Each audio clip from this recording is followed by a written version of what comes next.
నా జీవుడు ఓ కుక్కలోనో పిల్లిలోనో పందిలోనో ఉంటే ప్రవచనం చెయ్యడం అనేటటువంటిది సాధ్యం కాదు. మీరైనా అంతే, మనుష్య శరీరంలో ఉన్నారు కాబట్టి వినగలుగుతున్నారు. ఇది ఇంకొక శరీరంలో ఉంటే వినడం సాధ్యం కాదు. తెలుసుకున్న దాన్ని అనుష్ఠించడం అసలు సాధ్యం కాదు. నేను ఇవాళ మనుష్య జన్మ యొక్క వైశిష్ట్యం చెప్పి కురు పుణ్యం అహోరాత్రం అన్నాను అనుకోండి, అహోరాత్రములు మంచి కర్మలు చెయ్యండి అన్నాను అనుకోండి, మంచి కర్మలు చెయ్యడానికి మనుష్య శరీరం అయితే కదా చేయడం. మనుష్య శరీరం కానిది కేవలం నమస్కారం కూడా చేయలేదు.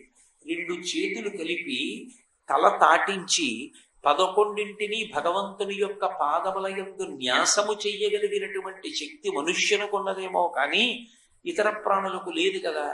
ఇలా అన్నాడు అంటే 5 కర్మేంద్రియాలు, ఇలా అన్నాడు అంటే 5 జ్ఞానేంద్రియాలు, ఈ రెండిటినీ కలిపాడు అంటే 5 కర్మేంద్రియాలు 5 జ్ఞానేంద్రియాలు కలిపి తలని ఇలా ఉంచాడు అంటే బుద్ధి స్థానాన్ని దాంతో కలిపి 11 భగవంతుని పాదముల వద్ద న్యాసం చేశాను అని గుర్తు నమస్కారం. ఈ నమస్కారం ఒక్క మనుష్య శరీరం చేస్తుంది తప్ప ఏ ఇతర ప్రాణి చెయ్యగలదు. ఏ ఇతర ప్రాణికి అలా చెయ్యగలిగిన అధికారం లేదు, అవి చెయ్యలేవు. అందుకే కర్మానుష్ఠానము చెయ్యగలిగినటువంటి ఏకైక ప్రాణి మనుష్య ప్రాణి. ఆ కర్మలను చేయుట వలన భక్తితో జీవించిన కారణం చేత ఈశ్వరుని యొక్క అనుగ్రహం ఏదో ఒక నాటికి కలుగుతుంది. కలిగితే దాని వలన మోక్షాన్ని పొందుతాడు. ఇది కింద ఉన్నటువంటి ప్రాణులకు ఇక ఉండదు. ఒక్క మనుష్య ప్రాణి దగ్గరికి వచ్చేటప్పటికీ ఇస్తారు. అందుకే అనేక జంతువుల యొక్క శరీరాలలో చాలా గొప్ప శరీరం ఏది అంటే ఒక్క మనుష్య శరీరమే. జంతువునాం నరజన్మ దుర్లభం అంటారు శంకరాచార్యుల వారు. జంతువులన్నిటిలో నరుని యొక్క జన్మ గొప్పది. అంటే మనుష్యుడు కూడా జంతువే. ఎందుచేత జంతువు అంటారేమో, జంతువుని సంస్కృతంలో పశువు అని పిలుస్తారు. పశువు అన్న మాటకు అర్థం ఏమిటంటే ఎక్కడైనా పశువు అని నేను అన్నాను అనుకోండి, 3 ఉన్నాయని గుర్తు. 3 ఉంటేనే పశువు. ఏవి 3 అంటే, ఒకటి అది పశువై ఉన్నది, అది ఒక జంతువు.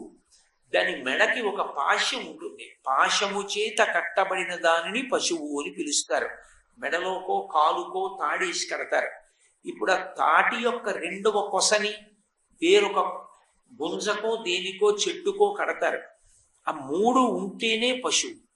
ఒకటి ఆ శరీరం ఉండాలి, 2 మెడలో తాడు ఉండాలి, 3 ఆ తాటి యొక్క 2వ చివర ఓ స్తంభానికో చెట్టుకో కర్రకో కంపకో దేనికో దానికి కట్టాలి. ఈ 3 ఉన్నదాన్ని పశువు అని పిలుస్తారు. పశువు జంతువు అంటే కేవలముగా ఏదో చతుష్పాదములు అంటారు, 4 కాళ్ళున్నవి 2 కాళ్ళున్న జంతువులే కాదు. లోకంలో మనుష్యులు కూడా జంతువులుగానే పరిగణింపబడతారు శాస్త్రంలో. ఏ కారణం చేత అంటే తత్వతః మనకి కూడా 3 ఉంటాయి. ఆ 3 ఉన్న కారణం చేత మనని పశువులు అని పిలుస్తారు. అలా అంటే మనం చిన్నబుచ్చుకుంటామేమోనని శంకర భగవత్పాదులు శివానంద లహరి చేస్తూ తన మీద పెట్టుకున్నారు. స్మృతౌ శాస్త్రే వైద్యే శకున కవిత దాన పండితౌ పురాణే మంత్రే వా స్తుతి నటన హాస్యేశ్వ చతురః కమర్థం రాజ్ఞాం ప్రీతిర్భవతి మయికోహం పశుపతేః పశుం మాం సర్వజ్ఞ ప్రథిత కృపయా పాలయ విభో అని పిలిచారు. పరమేశ్వర నేను పశువుని, నువ్వు పశుపతివి అన్నారు. పశువు అంటే మనకేమిటుంటాయి 3 అంటే ఒక శరీరము, మనకి మెళ్ళలో ఒక తాడు ఉంటుంది. ఏమిటా తాడు అంటే కర్మపాశములు ఉంటాయి. కర్మపాశముల చేత కట్టబడి జన్మ అనబడేటటువంటి ఒక రాటకి కట్టుబడతారు. ఆ జన్మ అనబడేటటువంటి స్తంభానికి కర్మ అనబడేటటువంటి పాశముల చేత కట్టబడి ఉంటాడు కనుక పశువు అని పిలుస్తారు. మిగిలినవి ఏవైనా సరే పాశము నుండి విప్పుకున్నాయనుకోండి, యజమాని పట్ల ధిక్కార ధోరణిని ప్రదర్శించాయని గుర్తు.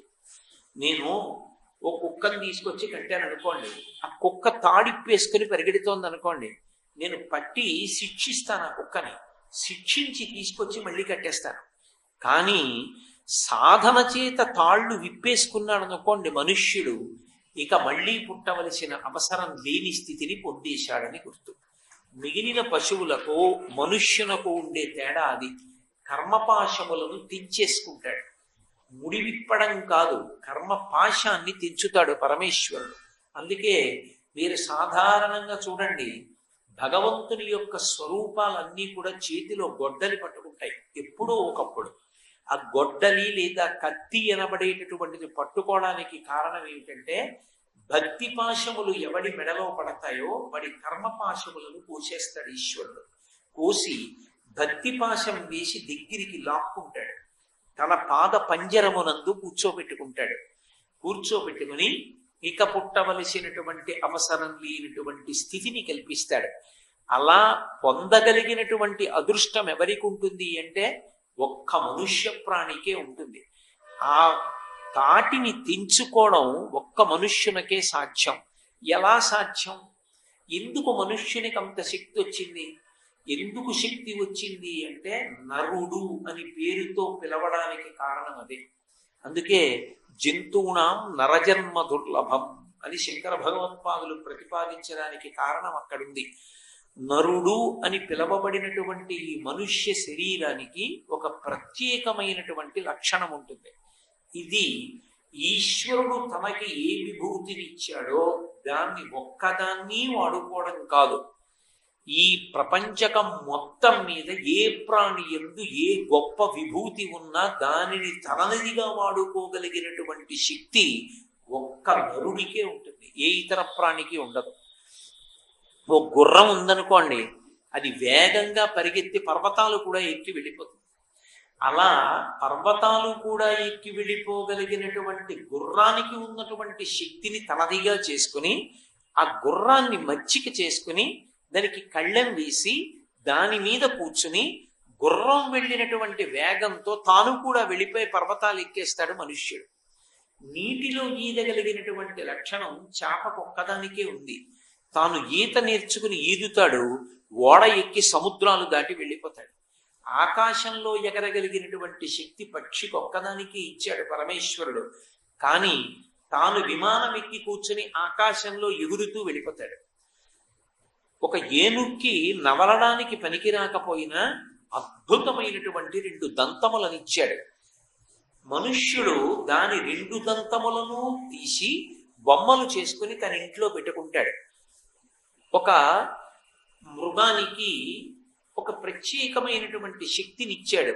దాని తోకకి ఉండేటటువంటి వెంట్రుకలు ఏ ఉంటాయో వాటిని తీసుకొచ్చి ఒక కుచ్చు కింద కట్టి భగవంతునికి చామరం వేస్తే చామరీ మృగము అని ఉంటుంది.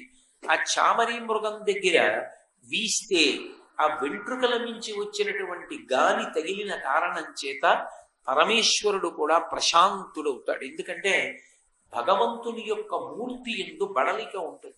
ఆయనకి అభిషేకం చేసిన తరువాత, ఆయనకి ఉపచారములు చేసిన తరువాత ఆయన కూడా కించిత్ బడలుతుంది మూర్తి. ఆ బడలిక దేని చేత తీరుతుంది అంటే ఒక్క చామరీ మృగం వెంట్రుకలతో వీస్తే ఆయనకి ఉపశాంతి కలుగుతుంది, సంతోషిస్తాడు.